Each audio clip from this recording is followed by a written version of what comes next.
Saying 146, consult your conscience rather than popular opinion. This saying encourages individuals to prioritize their own moral compass and inner values over the influence of public opinion. It emphasizes the importance of staying true to oneself and making decisions based on personal integrity and ethical considerations. It reminds us that popular opinion may not always align with what is right or just, and that our conscience can be a reliable guide in navigating complex choices.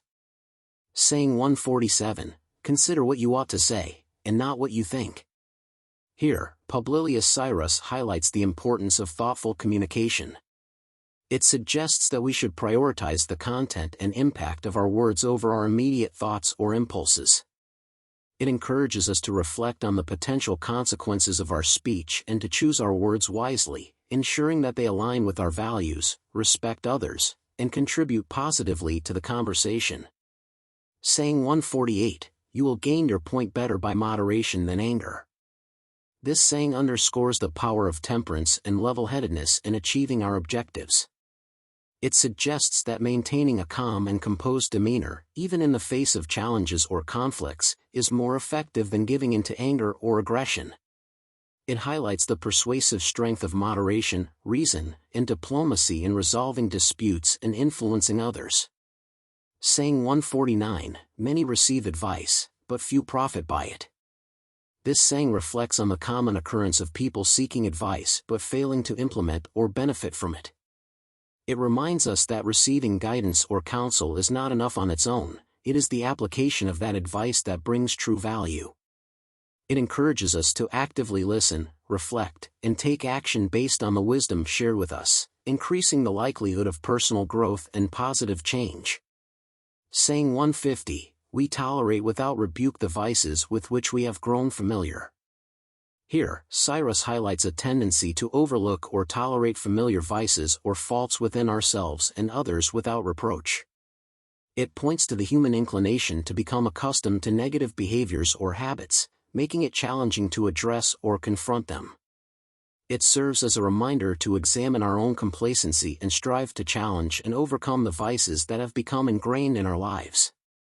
Saying 151, man's most prudent counselor is time. This saying reflects on the wisdom that can be gained through the passage of time. It suggests that experiences and the perspective gained from the unfolding of events can provide valuable guidance and insight. It encourages patience, reflection, and a long-term view when making decisions or navigating challenging situations, recognizing that time often reveals important truths and offers valuable lessons. Saying 152, wisdom had rather be buffeted than not be listened to. Here, Syrus emphasizes the value of sharing wisdom and knowledge, even if it means enduring criticism or resistance. It suggests that wise individuals prioritize being heard and their insights being considered over avoiding potential challenges or disagreements. It underscores the importance of speaking up and offering valuable perspectives, even if they may initially face resistance or opposition. Saying 153, folly had rather be unheard than be buffeted.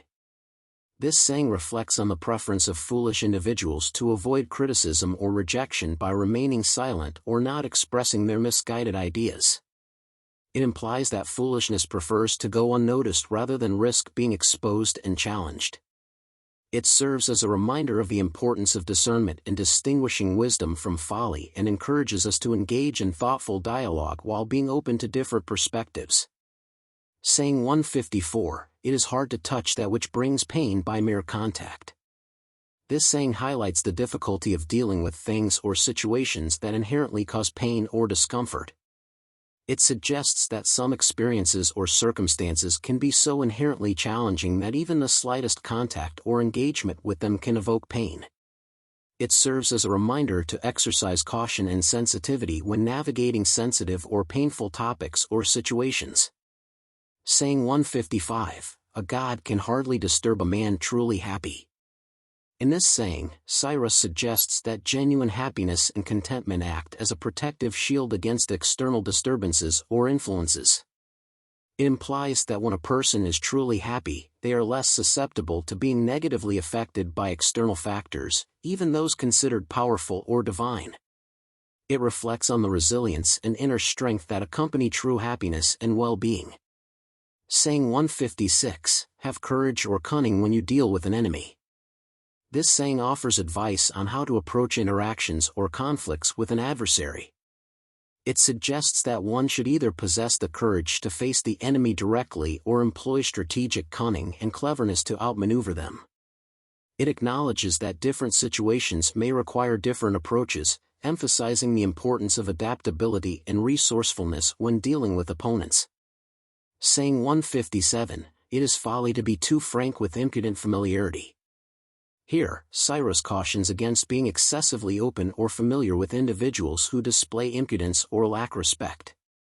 It suggests that revealing too much or being overly candid in such relationships can be foolish and potentially lead to exploitation or betrayal. It highlights the importance of discernment and boundaries when engaging with others, particularly those who do not demonstrate proper manners or decorum. Saying 158, let fly many arrows, and no two will hit in the same place. This saying underscores the unpredictable nature of outcomes or actions. It implies that even when multiple attempts are made or actions are taken, the results or effects will vary and not necessarily be consistent. It serves as a reminder of the inherent diversity and complexity of life, where no two situations or experiences unfold in exactly the same manner. Saying 159, he who longs for death confesses that life is a failure. This saying delves into the mindset of someone who desires death, suggesting that it reveals a perception of life as a disappointment or a series of failures. It highlights the profound impact that one's perspective and attitude can have on their overall well-being. It encourages reflection on the value and purpose of life and the importance of finding meaning and fulfillment. Saying 160, the sick man's intemperance makes the physician relentless. Here, Syrus draws attention to the consequences of one's actions and choices, specifically in the context of a sick individual. It implies that when a person neglects their own well-being or engages in behaviors that worsen their condition, it can lead to a more determined and stringent approach from their healthcare provider. It underscores the interconnectedness of personal responsibility and the quality of care received. These sayings originate from ancient times and were penned by Publilius Syrus, a Roman writer known for his collection of moral and philosophical maxims. They offer timeless insights into human nature, relationships, and the pursuit of wisdom.